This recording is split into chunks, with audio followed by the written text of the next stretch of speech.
இந்த மாதிரி உயரம் கம்மியா இருக்கக்கூடிய தாழ்வான பெட்ல இருந்தோ இல்ல வந்து சோஃபால இருந்தோ இல்ல நீங்க குளிக்கும் போது இந்த மாதிரி ஸ்டூல் யூஸ் பண்ணீங்கன்னா இதுல இருந்தோ எந்திரிக்கிறது அப்படின்றது உங்களுக்கு ரொம்ப கஷ்டமா இருக்கு அப்படின்னா உங்க கால்கள் ரொம்ப பலவீனமா இருக்கு, அதாவது வீக்கா இருக்கு அப்படின்னு அர்த்தம். ஸோ உங்க கால்களை பலப்படுத்தி ஈஸியா இந்த மாதிரி உயரம் குறைந்த தாழ்வான சீட் இருக்கையில இருந்து எந்திரிக்கிறதுக்கு என்ன மாதிரியான பயிற்சிகள் பண்ணலாம் அப்படின்றத இந்த வீடியோல நான் உங்களுக்கு டீட்டெயிலா செஞ்சு காட்ட போறேன். சரி வாங்க, எக்ஸசைசஸ் என்னென்ன, அதை எப்படி ஆரம்பிக்கணும், எப்படி பண்ணலாம் அப்படின்றத பார்க்கலாம். நீங்க ஃபர்ஸ்ட் ஒரு 1 வீக்குக்கு டெய்லியும் 10 முறை இந்த மாதிரி சேர்ல உட்காந்து எழுந்திருங்க.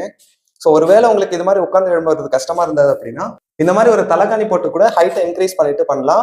ஸோ இதை ஒரு வாரம் பண்ணிட்டு அதுக்கப்புறம் தலைக்காணி இல்லாம ஒரு வாரம் உட்காந்து எழும்புறது பண்ணணும். ஸோ அப்படி இல்லை, உங்களால ஈஸியா எந்த ஒரு பில்லோ சப்போர்ட் இல்லாமலே இந்த மாதிரி சேர்ல உட்காந்து எழுந்திருக்கிறது பண்ண முடியுதுன்னா டெய்லியும் 10 முறை 2 செட்டு 10 முறை உட்காந்து எழும்பிட்டு ரெஸ்ட், திரும்ப 10 முறை இது மாதிரி உட்காந்து எழுந்துச்சிட்டிங்கன்னா உட்காரும்போது ஸ்லோவா உட்காருங்க, அது ஒன்று பார்த்துக்கோங்க. 2வது வாரம் அடுத்த எக்ஸசைஸ், ஒரு கால் கொஞ்சம் முன்னாடி வச்சுக்கோங்க, ஒரு காலை மடக்கி சேருக்கு பக்கத்துலயே வச்சுக்கோங்க. இப்படி வச்சுட்டு 10 முறை எந்திரிக்கணும். ஸோ 1 இந்த மாதிரி 10 முறை இப்படி பண்ணிட்டீங்கன்னா அப்புறம் இந்த காலை முன்னாடி வச்சுட்டு இந்த காலை பின்னாடி வச்சுட்டு 10 முறை உட்காந்து எழுந்திருக்கணும். இது ஸ்டாகர்டு ஸ்டாண்ட் ஸ்குவாட் அப்படின்னு சொல்லுவோம். ஸோ இந்த எக்ஸசைஸையுமே 10 முறை 2 காலுக்கும் பண்ணிட்டீங்கன்னா இது கம்ப்ளீட் ஆயிடும். ஸோ இந்த எக்ஸசைஸ் இதுக்கு முன்னாடி சொன்ன ஸ்குவாட், இந்த ரெண்டுத்தையும் 10 முறை அடுத்த 1 வீக் இல்லைன்னா 2 வீக்ஸ்க்கு ப்ராக்டிஸ் பண்ணுங்க.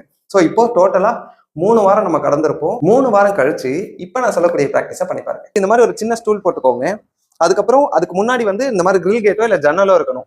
காலுக்கும் அதுக்கான ஸ்ட்ரென்த் கொடுத்து காலோட பலத்துல பொறுமையா ஸ்லோவா உட்காந்து ஸ்லோவா காலை யூஸ் பண்ணி எந்திரிக்கிற மாதிரி காலை ட்ரைன் பண்ணுங்க. முழு ஸ்ட்ரென்த்தையுமே கைக்கே கொடுக்காதீங்க, கையிலேயே பிடிச்சிட்டு இப்படி உட்காந்து எந்திரிக்க கூடாது. அதே மாதிரி உட்காரும் போது இப்படி முட்டியை முன்னாடி தள்ளிட்டு இப்படி குதிகால் தூக்குற மாதிரி இப்படி உட்காரக்கூடாது. ஸோ நீங்க உட்காரும் போதே இடுப்பை பின்னாடி தள்ளி பொறுமையா இதுல உட்காரணும். திருப்ப உங்க குதிகால் தூக்கவே கூடாது நீங்க இதை முடிக்கிற வரைக்கும், அதுதான் இதுல ரொம்ப முக்கியம். ஸோ அந்த மாதிரி 10 முறை இந்த ஒரு ப்ராக்டிஸை பண்ணிக்கோங்க. ஏற்கனவே சொன்ன 2 எக்ஸசைஸ், இந்த ஒரு எக்ஸசைஸ், இது எல்லாத்தையும் 10 முறை பண்ணுங்க. ஆனா இதுக்கப்புறம் ஒரு நாள் விட்டு ஒரு நாள் பண்ணுங்க. ஏன்னா காலுக்கு நம்ம அதிகமா ட்ரெயின் பண்ணோம்னா கால் வலி வந்துடும். ஸோ அதனால ஒரு நாள் ரெஸ்ட், ஒரு நாள் எக்ஸசைஸ், அப்படி இந்த எக்ஸசைஸை நீங்க ப்ராக்டிஸ் பண்ணுங்க. இந்த மாதிரி 1 மந்த் ப்ராக்டிஸ்க்கு அப்புறம் சின்ன ஸ்டூல் கூட இல்லாம கதவை பிடிச்சி உங்களால முழுசா எவ்வளவு உட்கார முடியுமோ உட்காந்துட்டு திருப்ப எழுந்து ப்ராக்டிஸ் பண்ணுங்க. இதுல முக்கியமான விஷயம் என்னன்னா, நான் முன்னாடி சொன்ன மாதிரி குதிகால் தூக்கி இப்படி உட்காரக்கூடாது. இது முட்டிக்கும் டேஞ்சர், உங்க ஆங்கிள்க்கும் டேஞ்சர், எதுல வேணாலும் ஸ்ட்ரெயின் ஆக வாய்ப்பு இருக்கு. ஸோ நீங்க உட்காரும் போது இடுப்பை பின்னாடி தள்ளி குதிகால் தூக்காம உங்களுக்கு இவ்வளவுதான் உட்கார முடியுது, இதுக்கு மேல போனா முட்டி வலிக்குது இல்ல மூட்டு இறுக்கமா இருக்குன்னா இதோட ஸ்டாப் பண்ணிக்கோங்க.